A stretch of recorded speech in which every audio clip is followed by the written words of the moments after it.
Sunday dinner isn't about doing the most. It's about slowing things down.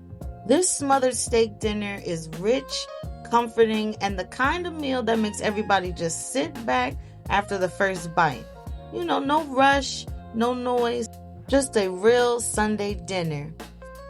What's up, my people? You pulled up hungry, and I kept it warm for you.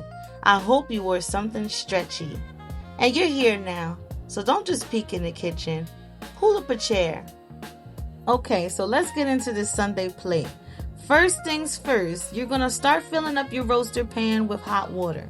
This is going to be the base, the seasoned liquid, the braising broth, the beginning of the gravy, all of it.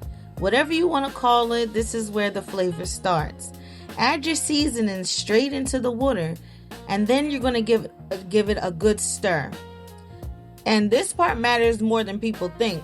You want those seasonings dissolved, mix all the way through so every bite of steak gets touched by it, okay? This isn't just water. This is the setting of the tone for the whole meal. Now let's start talking about these steaks, okay?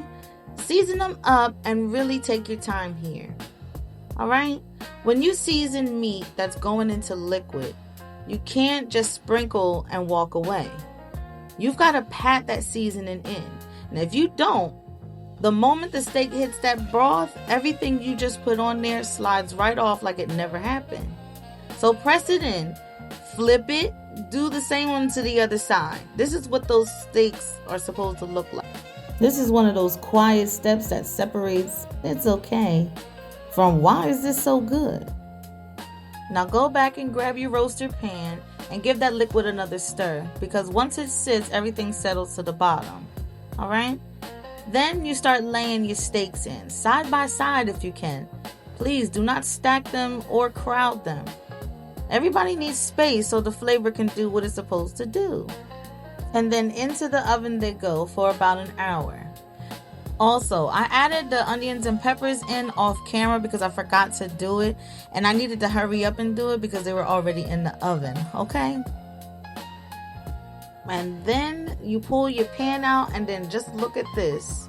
The steaks are tender, the onions and the peppers are soft, and that liquid is liquid gold. Okay, so now we're going to collect it. I scooped the seasoned liquid into a bowl. You can do this straight into a pan if you want. This is just the way that I like to work, okay?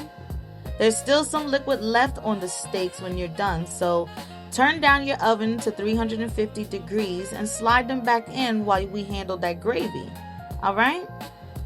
Now, grab that liquid, okay, and season it again, lightly, and don't mind me being clumsy, okay? Now you're seasoning it lightly because you don't want it to become too salty. You got the steak and all those other flavors that's in there. So this is just rounding it out. All right. So add your flour or your cornstarch, whatever you like, and whisk it all together in the bowl first. That way, when it hits the pan, we're not fighting the lumps for 10 minutes, okay? Once it's smooth, pour it all into the pan and just keep whisking the leftover flour that's left in there. You can literally see it changing, okay? It thickens, it smooths out, and suddenly it just looks like Sunday. All right? Once it hits that gravy consistency, get your steaks and lay them right in there, all right? They fit now because I don't know what's going on with meat these days, but everything shrinks. Still good though. Now let these steaks simmer in the gravy, the onions and the peppers tucked all around, okay? And then let's get these sides together, okay? So I'm opening this pack of rice, okay? Can you tell me why they have this part right here when everybody knows that this is what's inside?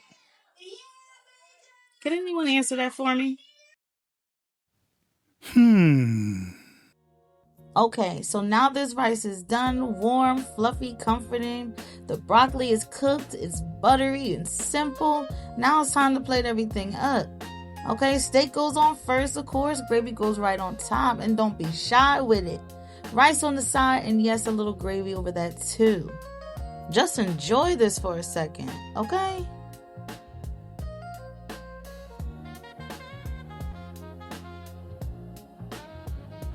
Now, I could not wait to get into this, so let's start cutting it open.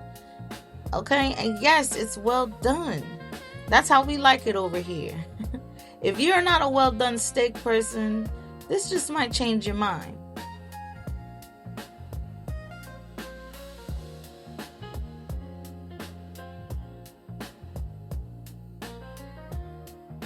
And listen, it's still steak.